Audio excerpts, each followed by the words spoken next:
En tant que bon jardinier, ce que vous êtes en train de devenir, probablement que le premier outil que vous vous êtes procuré, c'est un sécateur. Du moins, moi, c'est le cas. Et un bon sécateur, ça peut vous durer toute la vie, à condition de bien l'entretenir. Et j'ai avec moi mon collègue et ami Christian Brunet, qui va nous aider, parce que disons-le, là, toi, ton premier sécateur, il date de quand? Premier sécateur date comme toi, de mon époque de l'ITA, donc il y a 10-15 ans. Comment on entretient un sécateur et c'est quoi un bon sécateur? Bien, l'important dans le fond d'un sécateur, c'est dès le départ d'en acheter un de bonne qualité. Et ce qui va être important quand on dit de bonne qualité, c'est l'acier qu'il faut qu'il soit de bonne qualité. Okay. Il y a des aciers qui sont plus durs, donc qui vont garder la coupe plus longtemps et qui vont nous permettre une meilleure durabilité à notre outil. Puis là, je vais le dire là, parce que ça va être la première question que les gens vont se poser. Un bon sécateur, sérieusement, calculé entre 80 et, je vous dirais, jusqu'à 120 $. Pourquoi? Pas parce que c'est comme tu le dis, c'est la qualité, mais c'est aussi que tout se change sur un sécateur. Alors, vous allez pouvoir, d'une année à l'autre, changer la lame au besoin, changer le ressort au besoin. Moi, j'ai un sécateur Felco numéro 2 qui est d'après moi, un des plus vendus au niveau des numéros.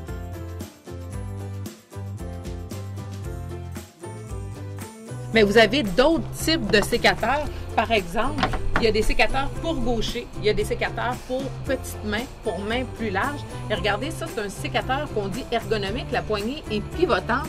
Ça, c'est vraiment, moi, je dis, c'est plus pour les gens qui en font un travail, tu sais, les paysagistes, les gens en entretien. Puis ce que ça va faire, c'est principalement pour les gens qui font de l'arthrite ou des problèmes de poignet. Ça va vous aider à faire la rotation et ce n'est pas votre poignet qui va absorber tout le choc. Alors, ça peut être très, très intéressant. Ben, on voit qu'il manque un petit peu d'amour, qu'il a servi, mais qu'il y aurait besoin de, comme on dit, d'un peu d'amour. Première des choses qu'on va faire, c'est qu'il faut idéalement nettoyer sa lame.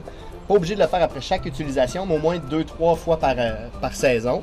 Sauf si évidemment vous en avez fait un usage intensif. Et si je le souligne, là, si vous faites des tailles sur, tu sais, des fois des fruitiers qui ont des maladies, là, à ce moment-là, il faut vraiment nettoyer après pratiquement chaque arbre, ou du moins désinfecter. Exact. Puis désinfecter va être simple, un petit coup d'alcool à friction dans un petit pulvérisateur et c'est réglé. Donc pour le nettoyer, première des étapes, une petite brosse en métal, on va enlever le surplus le plus gros, on frotte légèrement pour enlever là, ce qui va être collé, ce qui va être sur notre lame. Et sinon, on peut utiliser des petits nettoyants à sécateur qui vont nous permettre qu'on asperge la lame. Puis à ce moment-là, ça va faire dissoudre les résidus de sève qui vont empêcher notre sécateur de bien fonctionner à la longue parce que ça va venir coller. Donc on en met sur la lame des deux côtés et sur la contre-lame qui est ici. Et là, je le souligne, il y a plusieurs lubrifiants qui existent. Utilisez vraiment un lubrifiant fait pour les besoins d'un sécateur horticole parce que ce n'est pas toxique pour les plantes. C'est quand même important de le souligner. Exactement.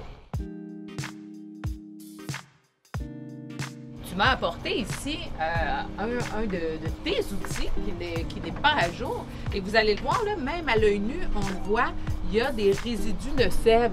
Regardez, on en voit des résidus de sève.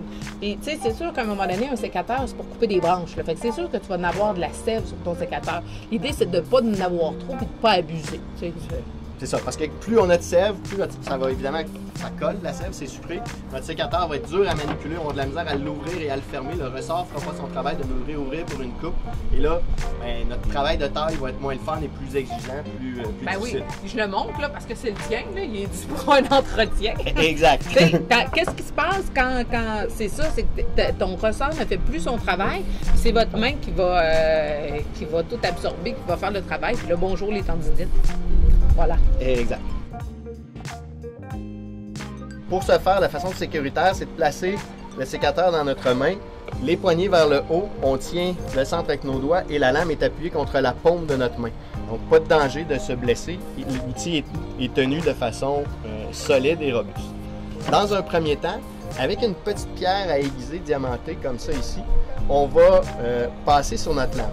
Donc, avec un angle d'environ 20 degrés, on fait des petits mouvements circulaires en suivant le tranchant de la lame jusqu'à la pointe. À quelques reprises, on exerce une légère pression sur l'outil, pas obligé là, de de vraiment appuyer fort, juste une légère pression. Dans un deuxième temps, avec le côté de notre pierre à affûter, à un angle un peu plus prononcé, on va venir passer sur le côté de la pierre pour faire la finition. Faire la finition. Et la dernière étape qui nous reste, c'est de retourner le sécateur et on vient passer presque à plat, juste un petit angle de 5 à 10 degrés sur le dos de la lame pour enlever les petites piques. Parce que quand on aiguise, dans le fond, on enlève des petites pièces métalliques et juste s'assurer qu'il n'y en ait pas de petites pièces métalliques qui sont. Sur la contre-lame, il n'y a rien à faire, on ne passe pas la pierre, sauf vraiment si jamais elle avait eu des encoches parce qu'on a taillé les mauvaises choses avec notre sécateur. Ou là, vraiment à plat, on pourrait passer un petit coup, mais c'est pas recommandé. Si vraiment vous avez des grosses encoches, on change la contre-lame de notre sécateur. On va le voir tantôt comment tout le démonter. Et là, quand vous achetez un sécateur, et moi je trouve ça drôle parce que ma mère, elle remet ses sécateurs dans leur emballage d'origine après chaque utilisation. Et ce que les gens savent pas sur les Felco, ça vient avec un petit bidule, appelons ça comme ça, un petit outil, mais qui est vraiment très important. Et toi, Christian, en tant qu'homme extraordinaire, tu l'as toujours sur toi, le tien, là. Exact, il est toujours après mon porte-clés. Donc, quand je veux démonter mon sécateur ou quand je me rends compte que mon sécateur va pas bien, mais je suis en mesure de le démonter. Parce que les différentes parties sur notre outil nous permettent de tout défaire, l'ensemble des vis et des écrous qu'on a sur le sécateur. Montre-nous ça avec le tien.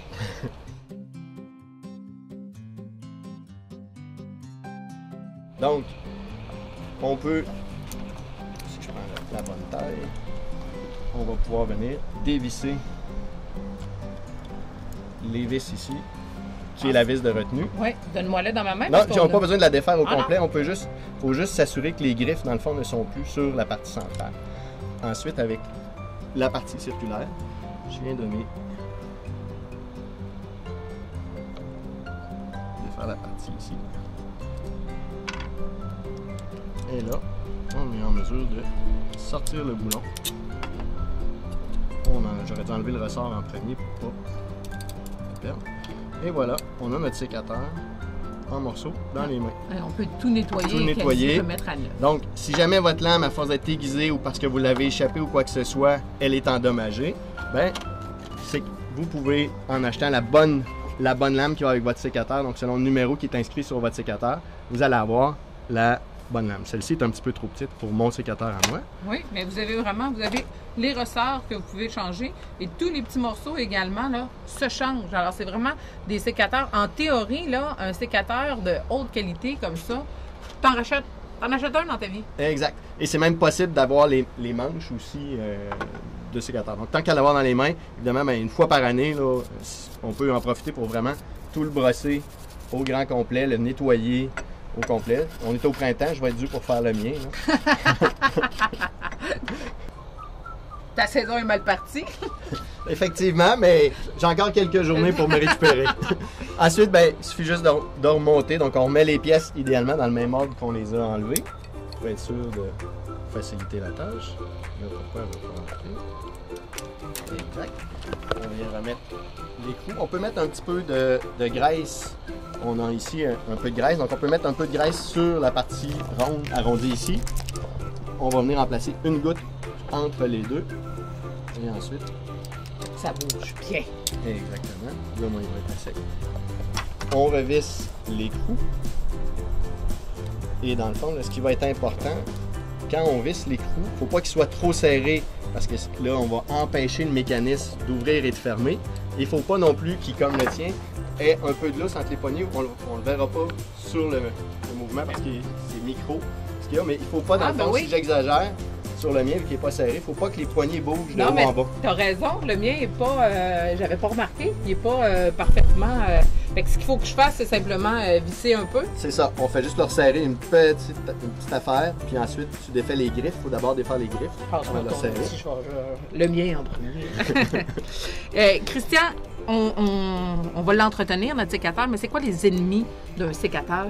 Ben, les ennemis du sécateur, évidemment, la sève va garder l'humidité contre la lame. L'humidité en général aussi, donc de travailler avec notre outil qui est humide, sous la pluie, et ainsi de suite, de le faire sécher avant de le remettre dans son étui. Ça, puis tu sais, tout le monde le fait. Et moi, la première, là, vous laissez votre sécateur traîner dans le gazon, dans les plates-bandes, pendant que, tu sais, des fois, on l'oublie là une nuit. Munissez-vous d'un étui. Ça va vous obliger à le ranger. Puis là, à ce moment-là, il va vraiment moins pogner l'humidité. Exact. Et c'est un sécateur, c'est un outil de coupe. C'est pas fait pour creuser ou déterrer. Souvent, on a ça sous la main, on veut tasser quelque chose, on prend la pointe du sécateur parce que c'est pointu.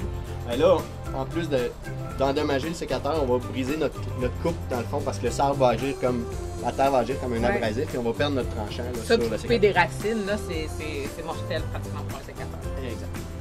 Merci beaucoup. Je suis prête, moi, à partir ma saison de taille.